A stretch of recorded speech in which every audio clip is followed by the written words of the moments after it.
Hello friends, study with Krishna channel में एक बार आपका फिर स्वागत है। मौर्यकालीन कलाओं में आज का जो हमारा टॉपिक है वो है गुफा स्थापत्य कला। यानी जो केव होती हैं उनको भी जो है मौर्य काल से बनाना प्रारंभ किया गया और आगे गुप्त काल में आप देखोगे कि इसकी परिणति हुई, यानी बहुत चरम पे पहुंची गुफा स्थापत्य कला। तो गुफा स्थापत्य कला को हम समझना शुरू करेंगे, इससे बहुत से क्वेश्चंस आपके सॉर्ट आउट होंगे। सबसे पहले हम ये देखें कि जो केव है वो होता क्या है, हम किसको कहते हैं गुफा। जब हम गुफा को समझेंगे तो हम ये देखेंगे कि ये आर्किटेक्चर क्या है, गुफा स्थापत्य है क्या। गुफा क्या होता है, जब हम किसी चट्टान को, यानी अगर पहाड़ है चट्टान से बना हुआ है, उसको काट करके उसमें कोई कोठरी का निर्माण कर दें तो हम कहेंगे हमने गुफा बना दी। प्राकृतिक भी होती हैं, मैन मेड भी होती हैं। तो गुफा क्या है, गुफा जो है कोई पहाड़ है, जैसे कि चट्टान है, चट्टान से ही बना वो पहाड़ है, में कोठरी, कमरा, कोई कोठरी है, कमरा है, उसको क्या कहा जाता है, केव कहा जाता है। इसी को हम गुफा कहते हैं। अब देखिए, गुफा दो प्रकार की हो सकती हैं। दो प्रकार का मतलब, एक तो गुफा प्राकृतिक हो सकती है, जैसे कि बहुत से पहाड़ पर्वत इत्यादि में नेचुरल रूप से स्पेस होता है, सुरंग के नुमा या कमरे के नुमा, उसको हम प्राकृतिक गुफा कहते हैं। तो हमारी एक तो हो गई नेचुरल गुफाएं, और दूसरी हो सकती हैं मानव निर्मित, जो मनुष्य ने बनाई, मानव निर्मित, मैन मेड या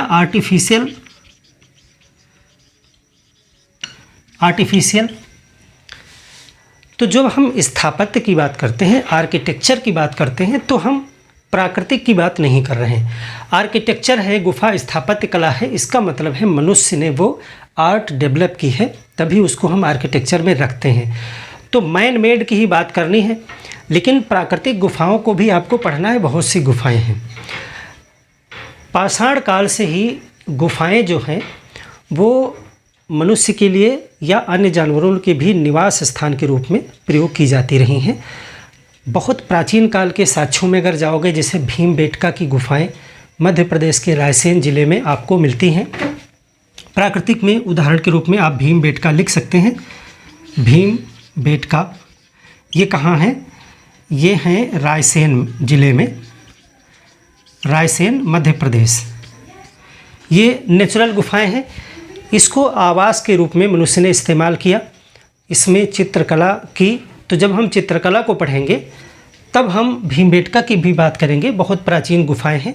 आप कह सकते हो कि गुफा के रूप में भारत में जो रहने के साक्ष्य आवास के रूप में मिले हैं, उनमें भीमबेटका जो है वो प्राचीनतम है। तो ये आवास के रूप में प्रयोग की गई हैं। यहाँ पे आपको चित्रकला भी देखने को मिलेगी। मनुष्य जब इसमें रहता था तो उसने अपना इसमें आर्ट भी बनाया। बहुत है, प्राचीनतम है, ये सबसे पुरानी है। लेकिन ये इसको हम स्थापत्य कला में नहीं रखते हैं, क्योंकि इसको मनुष्य ने गुफा को नहीं बनाया है, गुफा स्थापत्य में नहीं आता है। लेकिन इसको हम आर्ट में पढ़ेंगे। कला जो चित्रकला है उसको हम देखेंगे वहाँ पे।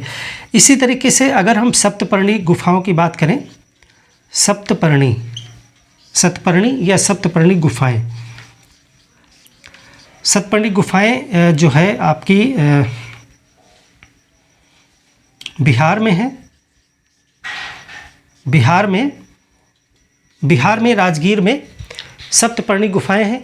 ये भी नेचुरल गुफाएं हैं, लेकिन इसको भी जो है मनुष्य ने अपने आवास के लिए प्रयोग किया। और सप्तपर्णी गुफाओं में आपको पता होगा ये बौद्ध धर्म से रिलेटेड है। इसमें जो है प्रथम बौद्ध संगीति, जब आप हिस्ट्री में दर्शन को हम पढ़ाएंगे आपको आगे, इसी आर्ट एंड कल्चर में आपको जैन दर्शन, बौद्ध दर्शन, आजीवक, अरे बहुत कुछ पढ़ना है। तो हम सप्तपर्णी गुफाएं भी बताएंगे आपको कि यहाँ पर प्रथम बौद्ध संगीति का आयोजन किया गया था गौतम बुद्ध की मृत्यु के बाद में। तो इस तरह से ये नेचुरल गुफाएं हैं, जिनको आवास के रूप में शुरुआत से ही मनुष्य ने अपने लिए इस्तेमाल किया। अब हम बात करते हैं मानव निर्मित। तो जो मानव निर्मित गुफाएं हैं, इसी में हम गुफा स्थापत्य की बात करेंगे। गुफा स्थापत्य कला।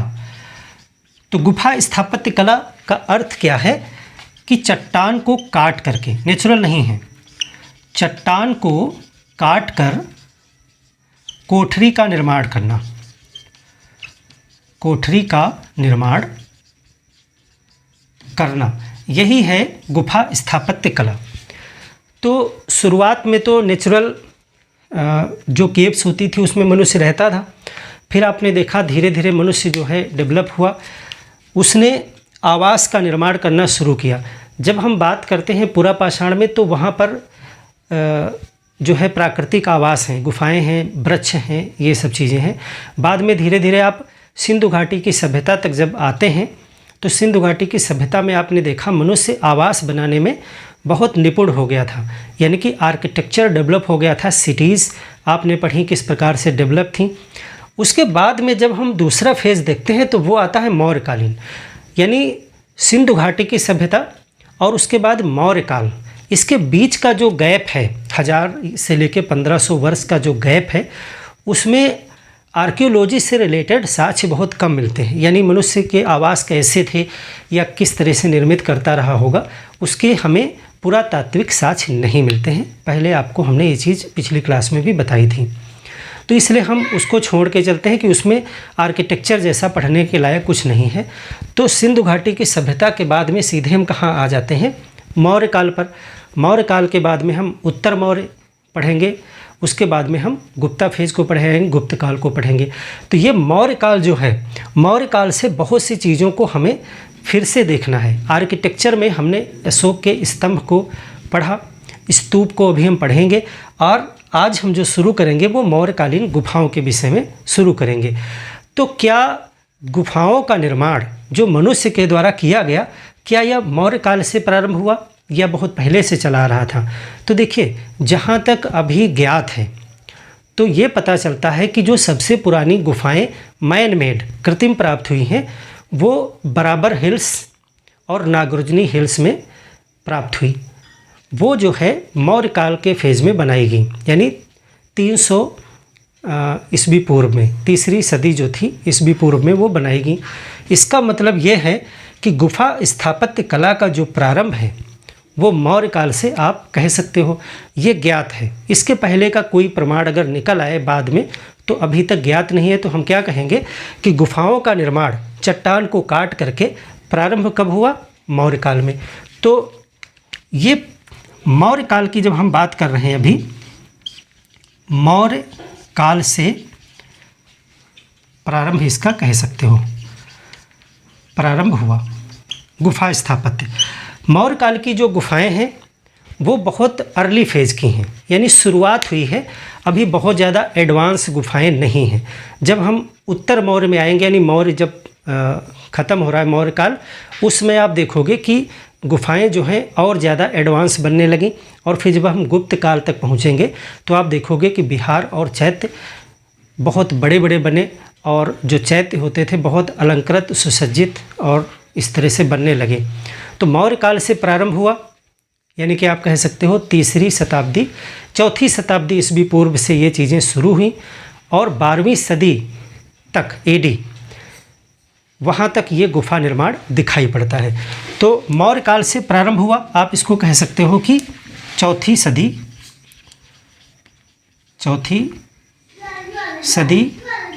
ईस्वी पूर्व से 12वीं सदी ईस्वी तक आपको जो है गुफा निर्माण दिखाई पड़ता है। अब वर्तमान में कोई गुफा वगैरह बनाने का जो आवास या किसी अन्य प्रयोजन से नहीं है, किसी विशेष वैज्ञानिक प्रयोजन इत्यादि से हो सकता है बनाई जाए, किसी प्रैक्टिकल के या किसी अन्य प्रयोजन से, लेकिन आवास के रूप में गुफाएं इत्यादि बनाने का जो आर्किटेक्चर है वो नहीं है चलन में। तो ये आपको मौर्य काल से दिखता है। मौर्य काल इसका मतलब है आपको चौथी सदी ईस्वी पूर्व से मान लीजिए, और आप कहाँ तक दिखता है, 12वीं सदी तक आपको ईस्वी 12वीं सदी तक ये विकास दिखाई पड़ता है। अब हम मौर्यकालीन गुफाओं के विषय में अगर पढ़ना चाहते हैं तो सबसे पहले हमको ये देखना होगा आर्ट एंड कल्चर के दृष्टिकोण से कि जो मौर्य काल में गुफाएं हैं उनकी खासियत क्या है, क्योंकि ऐसे ही क्वेश्चन बनेंगे तुलनात्मक रूप से। तो ये चीज़ आप समझ गए कि गुफा स्थापत्य हमारे देश में, इंडिया में कैसे शुरू हुआ। गुफा स्थापत्य जो है वो मौर्य काल से शुरू हुआ। मौर्य काल की गुफाएं क्या विशेषता रखती थी, इनको आप सबसे पहले देख लें। उसके बाद हम बात करेंगे कि मौर्य काल में कौन कौन सी गुफाएं बनाई गई हैं, कौन कौन सी गुफाएं बनी हैं, उनके क्या नाम हैं, क्या खासियत है। उसको जानने से पहले हमको ये देखना है कि मौर्य काल में गुफाओं की विशेषता क्या है।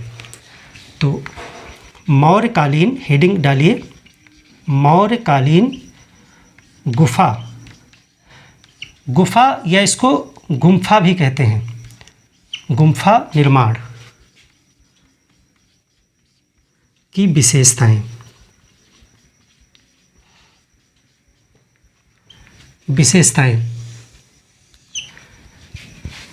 देखिए, गुफा जो है, गुम्फा या गुफा दोनों शब्द आपको मिलेंगे।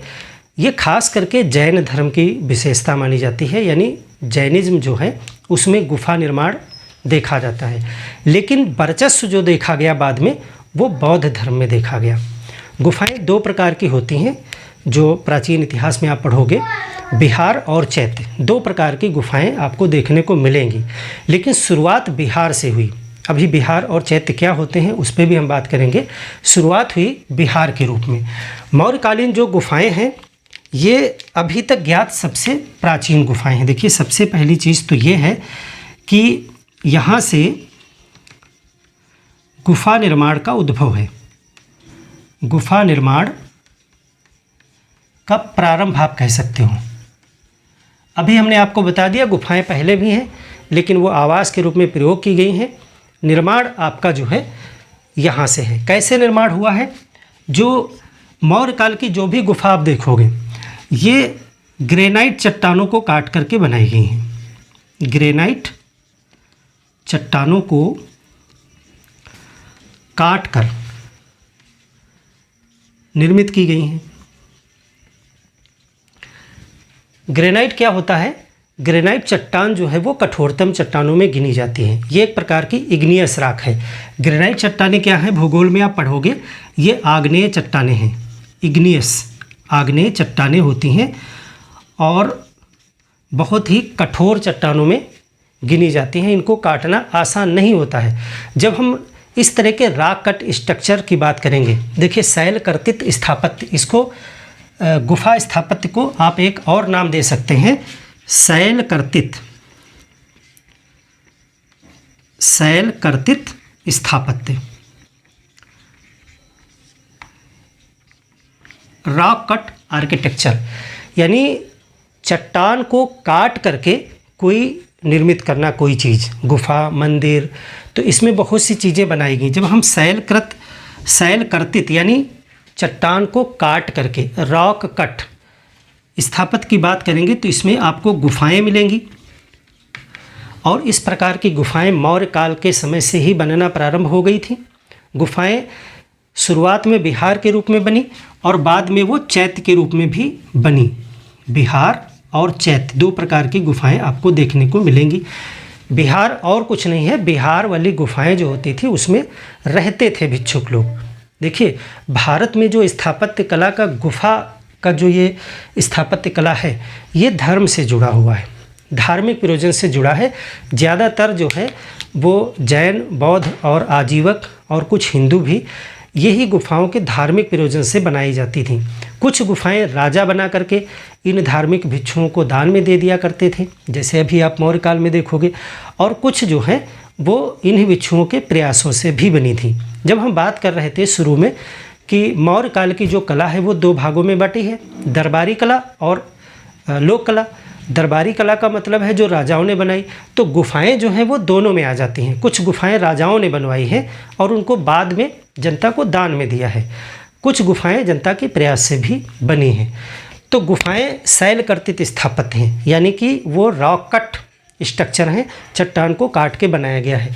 इसमें गुफाओं के अतिरिक्त आपको जो है मंदिर भी मिलेंगे, जैसे कैलाश मंदिर। कैलासा टेम्पल जो है वो एक ही चट्टान को काट करके बनाया गया है, यानी कि उसको ईंटें जोड़ करके या पत्थर के टुकड़े जोड़ करके नहीं बनाया गया है। वो पूरा का पूरा मंदिर जो है वो एक ही किसी बड़ी चट्टान को मूर्ति की तरह गढ़ करके बनाया गया है। वो दुनिया का एक अजूबा है बिल्कुल। तो मंदिर भी आपको शैलकर्तित स्थापत्य में देखने को मिलेंगे। बाकी बहुत सी चीज़ें आपको बिहार चैत्य में पढ़नी है, तो हम आपको ये बताना चाह रहे थे कि रॉक कट आर्किटेक्चर क्या होता है। तो यहाँ पर रॉक कट आर्किटेक्चर गुफाएं हैं, मौर्य काल में मंदिर वगैरह नहीं है, गुफाएं आपको देखने को मिलेंगी। तो ग्रेनाइट चट्टानों को काट करके इनको निर्मित किया गया है। अब देखिए, मौर्य काल के जो भी आपको स्ट्रक्चर मिलते हैं उनमें पॉलिश का बहुत बड़ा महत्व है। जैसे कि आपको अशोक के स्तंभ वाले चैप्टर में बताया कि एक स्पेशल प्रकार की पॉलिश की गई थी जिसको ओप कहा जाता है। उससे जो है पत्थर चमकदार बने रहते हैं और सदियों सदियों तक बने रहते हैं। आज भी अगर आप इन गुफाओं में जाओगे तो शीशे की तरह चमकती हुई दीवारें अंदर से आपको मिलेंगी। तो जो मौर्यकालीन गुफाएं हैं उनकी आंतरिक दीवारें जो हैं वो पॉलिशदार हैं। पॉलिशदार हैं जिसको ओप कहा जाता था। तो ये पॉलिश आपको मौर्य काल के ज़्यादातर स्ट्रक्चर्स में आपको दिखाई पड़ेगी। जो गुफाएं मौर्य काल की हैं उसमें देखिए इसको सतघर कहा गया है, यानी 7 गुफाएं हैं प्रमुख रूप से, उसको सतघर कहा गया है, जो 2 ग्रुप में हैं। एक तो 4 एक जगह हैं, 3 एक जगह हैं, तो सतघर इनको कहा जाता है। ये जो गुफाएं हैं ज़्यादातर 2 कोठरी वाली हैं, बहुत बड़ी गुफाएं नहीं है क्योंकि ये शुरुआती फेज़ है, मौर्य काल में शुरुआत हुआ है। तो इसमें बहुत बड़ी बड़ी ऐसा नहीं कि तमाम कमरे वाले हैं, बरामदा है, खिड़की, ऐसा कुछ नहीं है। 2 कमरों वाली हैं और कुछ गुफाएं सिंगल रूम वाली भी हैं। तो ज़्यादातर जो मौर्य काल की गुफाएं हैं वो 2 कोठरी वाली हैं। कुछ गुफाएं जो हैं, कुछ गुफाएं 1 कोठरी वाली हैं, अभी जब हम डिटेल में पढ़ेंगे तो हम आपको बताएंगे कि 2 कोठरी वाली कौन है और 1 कोठरी वाली कौन है। चौकोर भी हैं, अंडाकार भी हैं। छतें जो हैं आप देखोगे कि इनकी जो छत जो है वो आर्क शेप्ड है, आर्क के समान है। इसको आप कहोगे वक्राकार, आर्च शेप्ड, वक्राकार। जैसे कि इस तरह से, जैसे कोई ये है तो छत इस तरह से आपने वक्राकार देखी। तो छतें जो हैं वो गोलाई लिए हुए हैं, अर्ध गोला, ऊपर आप देख सकते हैं छतें वक्र के समान हैं। अगर हम बात करें कि जो प्रवेश द्वार हैं मौर्य काल की गुफाओं के, जो इंट्रेंस गेट हैं वो कैसे हैं, जब आप आगे भी गुप्ता फेज़ में या उत्तर मौर्यन में पढ़ोगे तो आप देखोगे अलंकृत गेट आपको दिखाई पड़ेंगे, खास करके चैत्य में। चैत्य हमने बताया ना जो पूजा स्थल होते थे, बिहार रहने के लिए होते थे। तो चैत्य जो है वो बहुत खूबसूरत डिज़ाइन वाले गेट आपको देखने को मिलेंगे।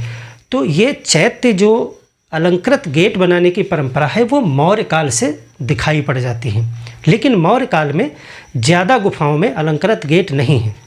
एक सिर्फ गुफा है जो है लोमस ऋषि की गुफा, उसमें अलंकृत गेट दिखाई पड़ता है, बाकी कहीं भी नहीं है।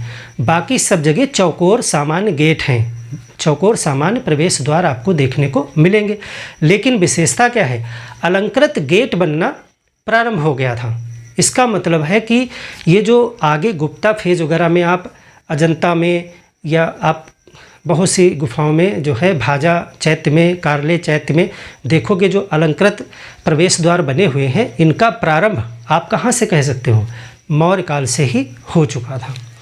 तो जो गेट हैं, प्रवेश द्वार दोनों प्रकार के हैं, अलंकृत भी हैं। अलंकृत का मतलब डिजाइन बनी हुई, नक्काशी बनी हुई है, अलंकृत भी हैं और गैर अलंकृत भी हैं। अलंकृत का उदाहरण है आपका लोमस ऋषि।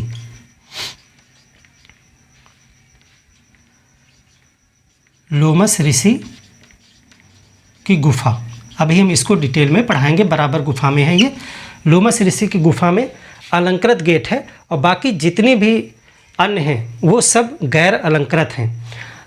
और अगर आकृत की बात करें प्रवेश द्वार की, तो जो लोमस ऋषि का गुफा है वो अलंकृत भी है और ये मेहराबदार भी है। मेहराबदार यानी कि इस तरह से मेहराब होता है, दरवाज़ा आप देखोगे तो इस तरह से ऊपर इस तरह से डिजाइन होता है, मेहराब बना होता है ऐसे। तो वो मेहराबदार सिर्फ एक ही में आपको देखने को मिलेगा, लोमस ऋषि में, और ये अलंकृत भी है। लेकिन गैर अलंकृत जो हैं और चौकोर हैं, यानी इनमें मेहराब नहीं है। तो इस तरह दोनों प्रकार के प्रवेश द्वार आपको देखने को मिलते हैं। तो इसका मतलब है जो आगे चल कर के अलंकृत द्वार बनाने की परंपरा है वो मौर्य काल से स्टार्ट हो चुकी थी। तो यही जो है अलंकृत जो कला है, अलंकृत प्रवेश द्वार,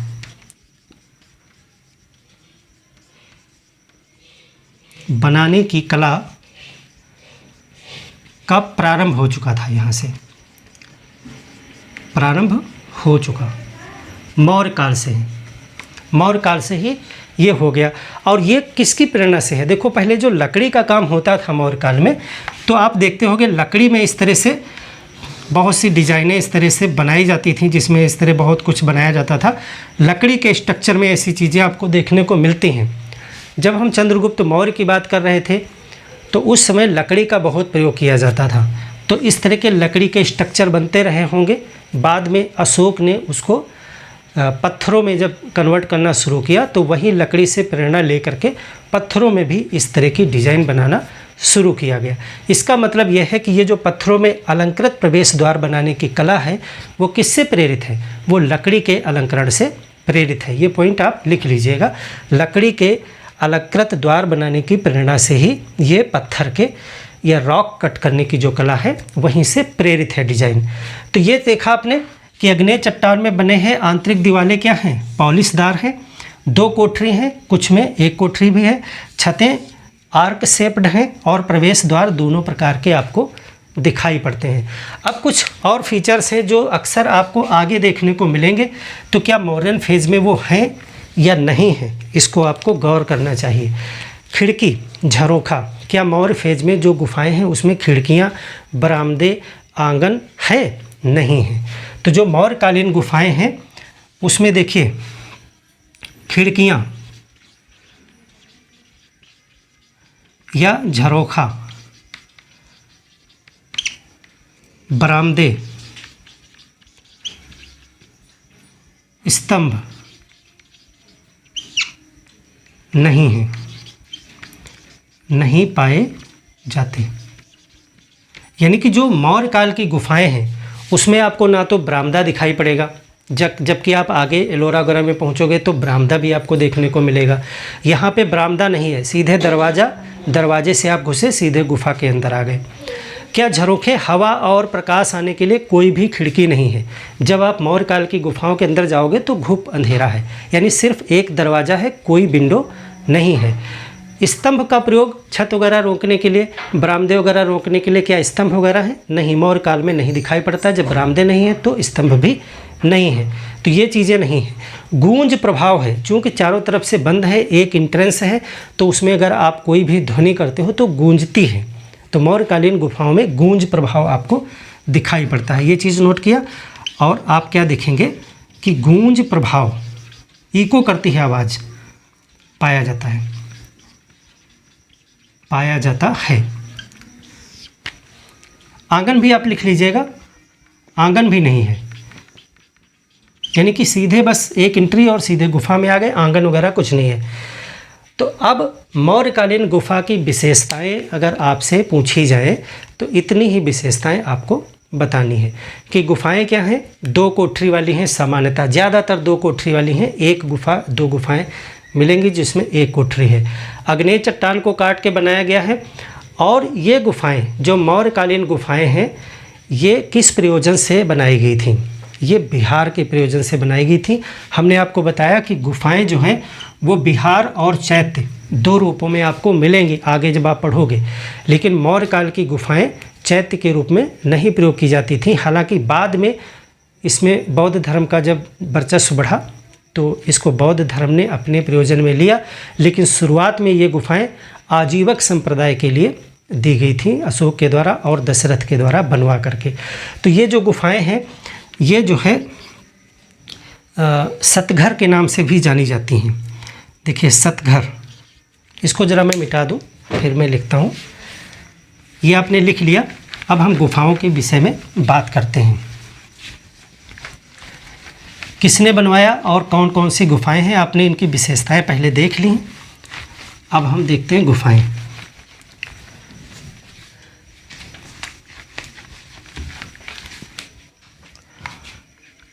मौर्यकालीन गुफाएं।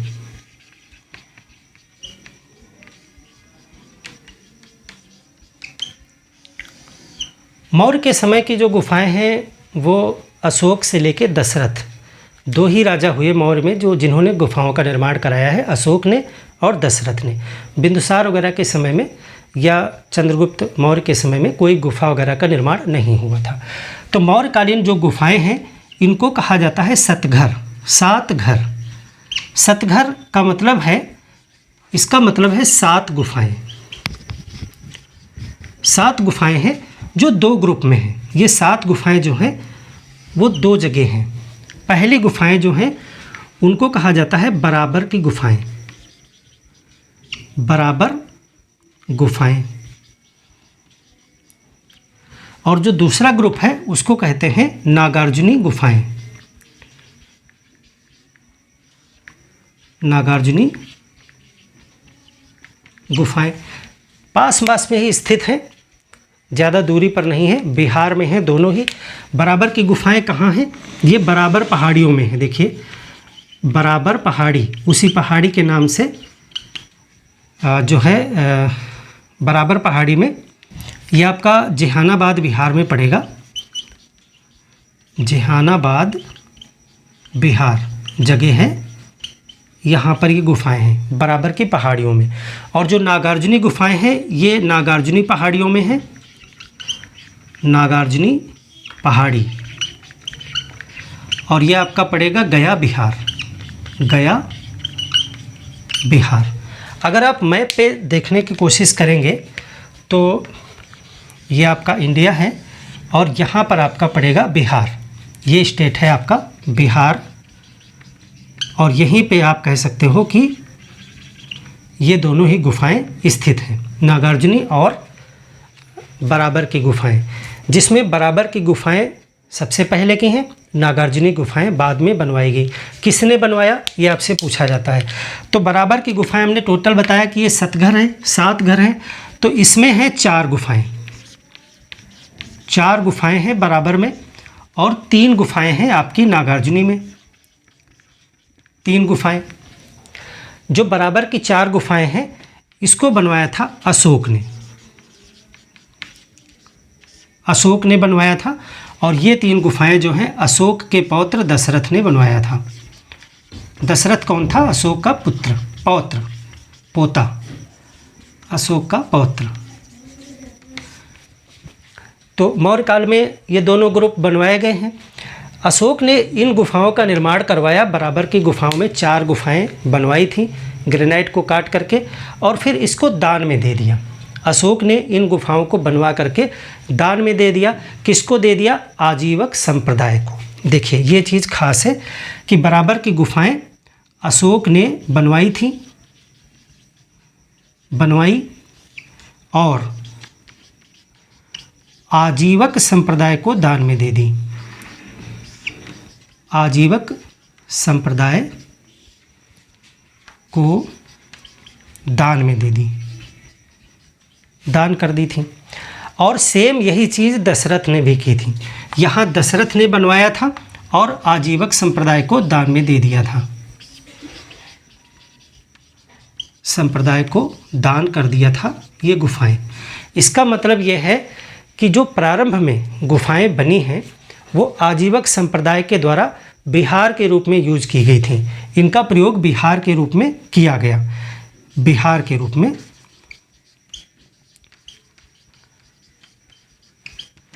प्रयोग हुआ है। ये भी जो है बिहार के रूप में प्रयोग की गई। बाद में इन गुफाओं पर जब बौद्ध धर्म का वर्चस्व बढ़ा तो इन गुफाओं को जैनों ने, हिंदुओं ने और बौद्ध ने सब ने यूज किया है। शुरुआत में जो है इसमें आजीवक संप्रदाय के लोग रहते थे, भिक्षुक उनके रहते थे। ये आजीवक संप्रदाय क्या है, जब आप दर्शन को पढ़ोगे तो आजीवक संप्रदाय के विषय में आप बहुत कुछ जानोगे। यहाँ पे हम थोड़ा सा आपको संक्षिप्त में बता देते हैं कि ये आजीवक क्या है। आजीवक देखिए, एक और ख़ास चीज़ जान लीजिए, आजीवक संप्रदाय काफ़ी पुराना है। जिस समय जैन धर्म के जो है 24वें तीर्थंकर महावीर स्वामी थे और बौद्ध धर्म के जो है संस्थापक गौतम बुद्ध थे, उन्हीं के समकालीन जो है मक्खल गोसाल थे। मक्खल गोसाल को अक्सर पूछा जाता है किसके समकालीन थे, तो महावीर स्वामी के और गौतम बुद्ध के समकालीन थे मक्खल गोसाल। उन्होंने इस आजीवक संप्रदाय का जो है स्थापना की थी। आजीवक संप्रदाय जो है ये किसके द्वारा किया गया, इसको डिटेल में आप पढ़ोगे भी। मक्खल गोसाल ने स्थापित किया था इसे, ये जो संप्रदाय है मक्खल गोसाल ने इसे स्थापित किया था। और ये जो संप्रदाय था ये नियतिवाद पर आधारित था। नियतिवाद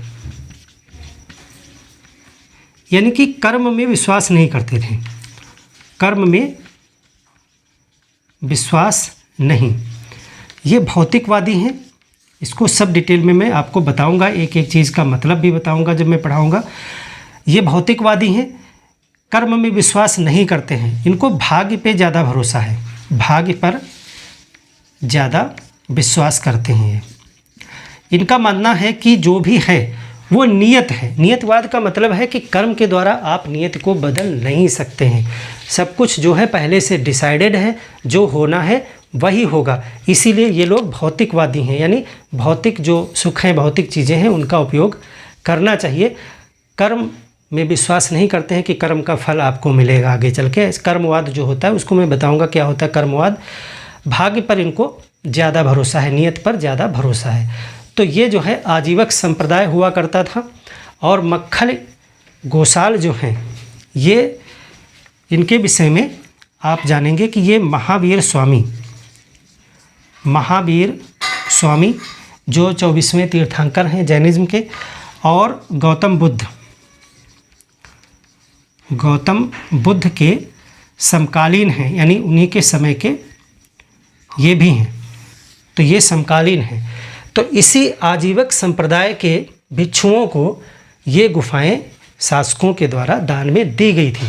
इसका सीधा सा मतलब ये निकलता है कि आप सभी को पता है कि अशोक जो है वो बौद्ध धर्म को ज़्यादा मानता था, बौद्ध धर्म का अनुयायी था, फिर भी उसने जो है दूसरे धर्म के, दूसरे संप्रदाय के भिक्षुओं को ये गुफाएं बनवाकर दान दी हैं। इसका मतलब ये किस चीज़ का प्रतीक है, ये धार्मिक सहिष्णुता का प्रतीक है, यानी कि धर्मनिरपेक्षता का प्रतीक है।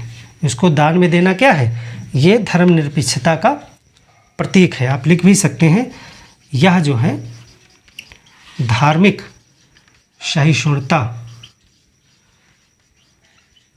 का प्रतीक है। क्यों प्रतीक है, क्योंकि एक दूसरे धर्म को मानने वाले शासक ने अन्य धर्म के लिए गुफाएं बनवा करके दान में दी हैं, आजीवक संप्रदाय के लिए। इसका मतलब यह है कि उसका कोई राज्य का कोई धर्म नहीं था, राज्य धर्म निरपेक्ष था। यहाँ भी जो है नागार्जुनी गुफाएं भी दशरथ ने बनवा करके दान में दी हैं। यहाँ पर जब आप जाओगे गुफाओं में तो आपको कुछ अन्य जैन मूर्तियाँ और हिंदू मूर्तियाँ भी आपको कुछ देखने को मिलेंगी। इसका मतलब है बाद में वहाँ पर अन्य लोगों का प्रभाव हुआ, बौद्ध और जैन और हिंदू, उनका प्रभाव रहा, उन्होंने इसको यूज किया है। तो अब चलिए हम बराबर की गुफाओं को डिटेल में देख लेते हैं और नागार्जुनी गुफाओं को देख लेते हैं। ये आप समझ गए। मौर्यकालीन गुफाओं की जब बात की जाएगी तो आप सिर्फ 2 ही एग्जाम्पल आपके पास में होंगे। चलिए देखते हैं डिटेल में बराबर की गुफाएं क्या हैं, कौन कौन सी गुफाएं हैं और क्या क्या क्वेश्चन उसमें से आ सकते हैं। शुरुआत बिहार के रूप में हुई थी, बाद में चैत्य भी बनने लगे। जब हम गुप्ता फेज़ में पहुंचेंगे और उत्तर मौर्य, तो उसमें हम देखेंगे कैसे चैत्य बनना शुरू हुए थे। हम बाकी सभी गुफाओं को, उदयगिरी है, अजंता है, एलोरा है, बाघ गुफाएं हैं, बहुत सी गुफाओं की बात आगे करेंगे हम। अभी मौर्य में हम देख रहे हैं पहला कौन सा, बराबर की गुफाएं। बराबर की गुफाएं किसने बनवाई, कहाँ बनवाई, हमने आपको पहले ही बता दिया है, वो आप नोट कर लिए होंगे। अशोक ने बनवाया था, अशोक ने बनवाया था और बिहार में है। बिहार में कहाँ पर है, बराबर हिल्स पे है। यानी कि ये लगभग 300 ईस्वी पूर्व की बात की जा रही है, जब अशोक का शासन था उस समय की है। तो इसमें हमने आपको बताया कि 4 गुफाएं हैं, 4 गुफाएं हैं। 4 गुफाएं कौन कौन सी हैं, देखिए पहली गुफा है लोमस ऋषि की गुफा। लोमस ऋषि की गुफा, एक गुफा ये है। एक गुफा है सुदामा गुफा, और तीसरी है विश्व झोपड़ा या विश्वामित्र गुफा। विश्व झोपड़ा या इसे विश्वामित्र की गुफा भी कहते हैं, विश्वामित्र गुफा या इसे कहते हैं विश्वकर्मा गुफा। कई नाम आपको इसके मिलेंगे। विश्व झोपड़ा ज़्यादा प्रचलित नाम है, बाकी ये 2 नाम इसके और हैं। और एक चौथी गुफा है कर्ण चौपर गुफा। कर्ण चौपर गुफा। जो बराबर की गुफाएं हैं उसमें 4 गुफाएं हैं, 4 हैं, एक ही पहाड़ में है, काट करके पास पास में ही चारों गुफाएं बनाई गई हैं। ये सभी गुफाएं ग्रेनाइट को हमने पहले बता दिया। जो लोमस ऋषि की गुफा है ये क्या है, देखिए ये 2 कक्ष हैं, इसमें 2 कक्ष हैं। 2 कक्ष किस प्रकार से हैं, एक कक्ष अंडाकार है, जो दूसरा वाला है ये जुड़ा हुआ है एक चौकोर कक्ष से, इस तरह से, और यहाँ पर है इसका प्रवेश द्वार, इस तरह से है प्रवेश द्वार। तो 2 कक्ष हैं। छत कैसी है, छत है वक्राकार। प्रवेश द्वार कैसा है इसका, प्रवेश द्वार अलंकृत है। हमने अभी आपको बताया था कि एक ही गुफा है जिसमें प्रवेश द्वार अलंकृत है। मेहराबदार है, मेहराबदार। ये कक्ष संख्या 1 है, कक्ष संख्या 2 है। एक चौकोर कक्ष है, एक अंडाकार कक्ष है। पहला चौकोर है और दूसरा अंडाकार है, और दरवाज़ा अलंकृत है। यहाँ पे जो है गेट लगा हुआ है। मेहराब द्वार अलंकृत दरवाज़ा है, जो शुरुआत बताता है कि अलंकृत दरवाज़ों का निर्माण जो है वो मौर्य काल से प्रारंभ हो गया था। तो ये दरवाज़ा किस प्रकार से है, आप इसको देखें, इस तरह से आपको इसका स्ट्रक्चर दिखेगा। जो फिगर में आप देखोगे इस तरह से आपको जो डोर है वो दिखेगा। देखिए ऐसे है, ये फिगर आप ड्रा कर लें ऐसे ही। क्या खास चीज़ें हैं वो मैं आपको बता दूंगा।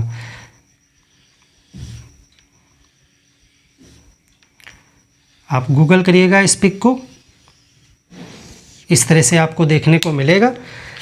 यहाँ पर ये बना हुआ है पूरा स्ट्रक्चर इस तरह से। यहाँ पर आपको एक जाली नुमा डिजाइन देखने को मिलेगा, और इसके बाद में एक हाथियों की पंक्ति है। हाथी बने हुए हैं यहाँ पर, हाथियों का एक लाइन है इस तरह से, और फिर यहाँ पर आपका एक दरवाज़ा है। तो ये मेहराब की तरह स्ट्रक्चर है, आपको यही देखने को मिलेगा। इस तरह से यहाँ बने हुए हैं डिजाइन।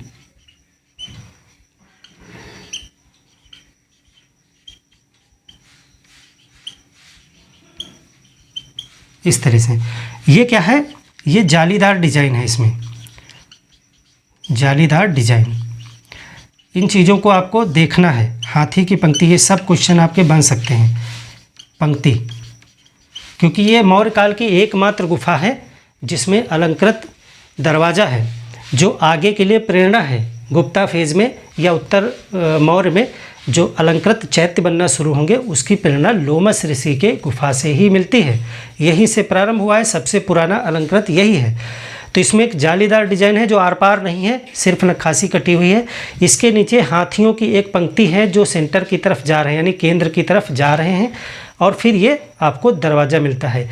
ये अलंकृत प्रवेश द्वार है जो मेहराबदार है, यानी इस तरह से ऊपर आर्क शेप्ड है, मेहराबदार है। ये किस तरह से है? मेहराबदार है।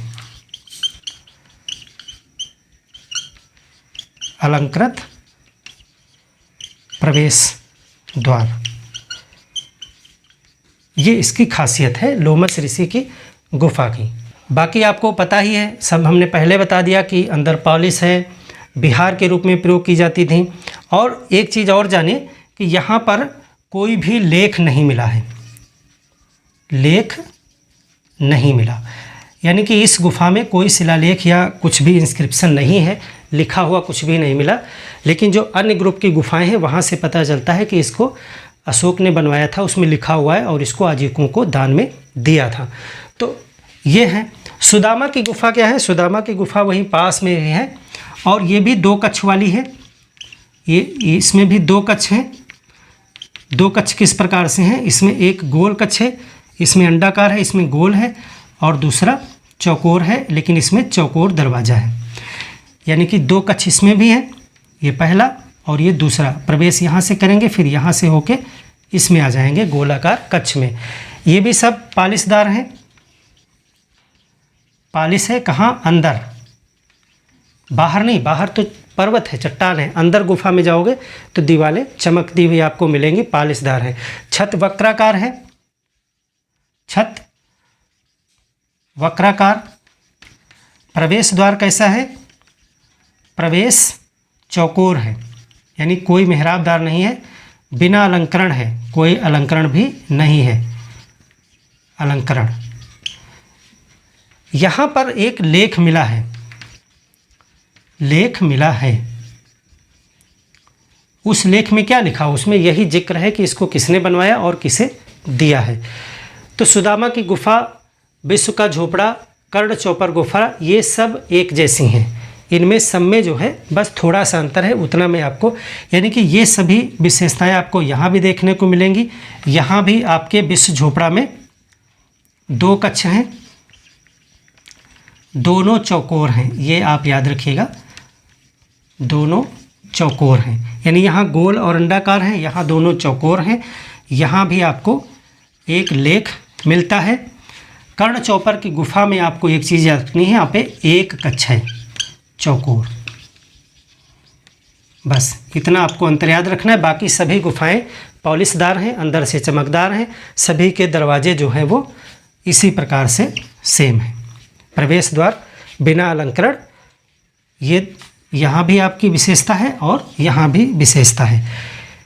यानी कि अलंकृत और मेहराबदार दरवाज़ा सिर्फ लोमस ऋषि की गुफा में पाया गया है, बाकी और किसी में नहीं पाया गया। लेख 2 गुफाओं में है, सुदामा की गुफा और विश्व झोपड़ा में। इससे प्रकट होता है कि इसको दशरथ अशोक ने बनवाया था और आजीवक संप्रदाय को दान में दिया था। इतना चीज़ आपको जाननी है। एक चीज़ और है, कर्ण चौपर में सिर्फ 1 कक्ष है, इस तरह से 1 कमरा है। यहाँ पे आपको हमने बताया कि दो है, चौकोर दरवाज़ा यहाँ है, इसमें भी चौकोर दरवाज़ा है। इसमें एक अंत में एक बेंच जैसी संरचना भी है, यहाँ पे एक बेंच जैसी संरचना भी देखने को मिलेगी, राव कट से ही बनी हुई। बाकी सब कुछ वैसा ही है। प्रवेश द्वार चौकोर इसमें भी है और यहाँ भी है। अब हम देखते हैं कि जो नागार्जुनी गुफाएं हैं उनमें क्या खास बात है और कौन कौन सी गुफाएं हैं। ज़्यादातर इसके नाम और मैचिंग करने को आपसे पूछा जा सकता है, जैसे कि 4 गुफाओं के नाम आपको दे देगा कि लोमस ऋषि की गुफा, सुदामा की गुफा, कर्ण चौपर की गुफा और गोपिका गुफा। इनमें से कौन सी गुफा अशोक ने नहीं बनवाई थी? तो आपने देख लिया, अशोक ने यही 4 गुफाएं बनवाई थी, लेकिन जो हमने गोपिका की गुफा आपको बताया वो इन 4 में नहीं थी। इसका मतलब वो अशोक ने नहीं बनवाई थी, वो दशरथ ने बनवाई थी, उसका भी हम जिक्र करेंगे। तो आप देखिए नागार्जुनी की गुफाएं जो दूसरी हैं, नागार्जुनी की गुफाएं। इसको भी हम आप बता चुके, गया बिहार में है। इसको दशरथ ने बनवाया था, अशोक के पौत्र दशरथ ने बनवाया, और ये हैं गया बिहार में, नागार्जुनी पहाड़ियों में। इसमें 3 गुफाएं हैं, 3 गुफाएं हैं। देखिए कौन कौन सी हैं। पहली है गोपिका गुफा। ये तीनों गुफाएं जो हैं वो जो बराबर की गुफाएं हैं उनसे छोटी हैं। गोपिका गुफा सबसे महत्वपूर्ण है। इसको ऐसे भी आपको लिखा मिलेगा, गोपी का कुभा। कुभा, कुभा शब्द भी वहाँ कहा जाता है गुफा को। तो गोपी का गुफा या गोपी का कुभा, दोनों ऐसे ही आप एक ही चीज़ है। और यहाँ पर जो है लेख मिला है एक, इस लेख में जो है दशरथ द्वारा बनवाने का इसका उल्लेख है, बनवाने का उल्लेख आपको मिलता है कि इसको जो है दशरथ ने बनवाया था। इसी गोपिका गुफा में इसका उल्लेख मिलता है। दूसरी जो है वो है वदिथि का कुभा। देखिए वदिथि का कुभा, कुभा का मतलब भी गुफा ही होता है। इसकी खास बात यह है कि ये प्राकृतिक दरार के अंदर है, प्राकृतिक दरार के अंदर है, यानी कि इसमें कुछ भाग प्राकृतिक भी है। ऐसे कोई पर्वत की दरार है, जैसे ये चट्टान है, इसमें इस तरह से कोई दरार है और यहाँ पर जो है गुफा का निर्माण किया गया है। तो ये जो है इतना एरिया क्या है, प्राकृतिक है। प्राकृतिक से अंदर जाएंगे और फिर ये गुफा है। तो प्राकृतिक दरार के अंदर कौन सी गुफा स्थित है, वो है वदिथि का कुभा या वदिथि की गुफा भी आप लिख सकते हैं। और तीसरी जो है वो है वापिया, वापिया का कुभा, वापी की गुफा भी कह सकते हैं इसे। तो वापिया का कुभा, ये भी जो है इन्हीं 3 में। तो ये 3 हैं गुफाएं। ये छोटी गुफाएं हैं, अशोककालीन गुफाओं से छोटी हैं। और इनको किसने बनवाया था, दशरथ ने। दशरथ ने इनका निर्माण करवाया था। बाकी वही फीचर्स हैं जो मौर्य काल के हैं, यानी पॉलिश इनमें भी हैं, चमकदार हैं, छतें हैं। उसी प्रकार से प्रवेश द्वार इसमें अलंकृत नहीं हैं। तो नागार्जुनी की गुफाएं, दोनों ही गुफाएं बिहार में स्थित हैं। तो सिर्फ आपको 3 नाम यहाँ पर याद रखने हैं। अब एक चीज़ और पीछे आप लिख लीजिएगा, जो बराबर की गुफाएं हैं वो आजीवक संप्रदाय से जुड़ी हुई एकमात्र निशानी बची हुई है। देखिए आजीवक संप्रदाय का साहित्य भी नहीं प्राप्त होता है ज़्यादा। इसकी जानकारी ज़्यादातर जो है हमें जैन धर्म और बौद्ध धर्म के साहित्य में मिलती है। अगर हम स्थलों की बात करें तो देखिए हर धर्म से संबंधित स्थल मिलते हैं, जैन धर्म, बौद्ध धर्म इत्यादि से बहुत सी गुफाएं आपको मिलेंगी जहां पर उनके तमाम चीज़ों के साक्ष्य मिलते हैं। लेकिन आजीवक संप्रदाय से रिलेटेड बराबर की गुफाएं एकमात्र निशानी है भारत में जो पाई गई। तो इस तरह से वो भी उसकी एक विशेषता है। मौर्यकालीन गुफाएं क्या चीज़ें हमें बताती हैं। मौर्यकालीन गुफाएं मौर्य काल के आर्किटेक्चर, जो रॉक कट आर्किटेक्चर है उसके विषय में हमें बताती हैं कि मौर्य काल में चट्टानों को काटकर गुफा का निर्माण करना प्रारंभ कर दिया था। चट्टानों के जो ग्रेनाइट चट्टानें हैं उनको काटने की कला उनके पास थी, उनको पॉलिश करने की कला उन्हें मालूम थी।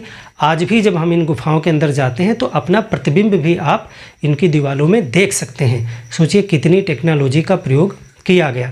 हालांकि ये चट्टानों को पॉलिश करने की जो तकनीक थी वो अब लोप हो चुकी है। हम नहीं जानते हैं किस तकनीक से वो इसे करते थे। ग्रेनाइट चट्टान को काटना आज भी बहुत कठिन है और उस समय में किस प्रकार से इनका निर्माण किया गया वो विस्मित करता है। मौर्य काल की जो गुफा निर्माण की शैली है उसमें आपने देखा कि ज़्यादातर 2 कोठरियों वाली गुफाएं हैं, कुछ में एक भी है। गोल गुफाएं भी वो बना लेते थे, चौकोर भी बना लेते थे, छतें वक्राकार बनाते थे, दरवाजे चौकोर भी बनाए हैं और अलंकृत और मेहराबदार भी बनाना शुरू कर दिया था। और ये जो लोमस ऋषि में है ये आगे चल कर के उत्तर मौर्य में और गुप्ता फेज में, गुप्त काल में अलंकृत और मेहराबदार दरवाजे, मेहराबदार बरामदे, जो चैत्य के रूप में डेवलप हुए, बहुत खूबसूरत डिजाइनिंग के साथ में उसकी शुरुआत यहाँ देखी जा सकती है। ज़्यादातर मौर्य काल की जो गुफाएं थी वो विहार के रूप में प्रयोग की जाती थी, यानी भिक्षुओं के रहने के काम आती थी। गुफा बनाने का जो विशेषता है वो जैन धर्म से रिलेटेड है, लेकिन बाद में बौद्ध धर्म में इसको ज़्यादा विकास हासिल हुआ और आगे चल करके बौद्धों ने जो है वो गुफा निर्माण में बहुत ज़्यादा आगे डेवलपमेंट किया, विहार बनाए, बहुत से चैत्य जो है आपको मिलेंगे। लेकिन गुफा निर्माण बौद्ध धर्म, जैन धर्म, हिंदू धर्म सभी से रिलेटेड आपको देखने को मिलेगा, लेकिन फिर भी इसमें बौद्ध धर्म का ज़्यादा प्रभाव है। जब हम पढ़ेंगे आगे तो आप देखोगे कि आपको जैन धर्म से रिलेटेड भी और हिंदू से रिलेटेड भी गुफाएं देखने को मिलेंगी, लेकिन फिर भी इस पर वर्चस्व किसका देखने को मिलेगा? बौद्ध धर्म का। इसीलिए बौद्ध स्थापत्य कला के अंतर्गत भी इन गुफा निर्माणों को आप पढ़ते हैं। तो अगर मौर्यकालीन गुफाओं की बात की जाएगी तो आपको इतनी ही जानकारी होनी चाहिए। इसके बाद नेक्स्ट क्लास में हम उत्तर मौर्य की बात करेंगे, यानी जब मौर्य साम्राज्य का पतन हुआ और तमाम क्षेत्रीय राजाओं ने जो है उठना शुरू किया, उन्होंने किस प्रकार की गुफाएं बनाई, जिसमें हम उड़ीसा की उदयगिरी की और खंडगिरी गुफाओं की चर्चा करेंगे और फिर हम गुप्त काल की गुफाओं पर बात करेंगे। तो मिलते हैं एक और बेहतर क्लास के साथ में, तब तक के लिए धन्यवाद।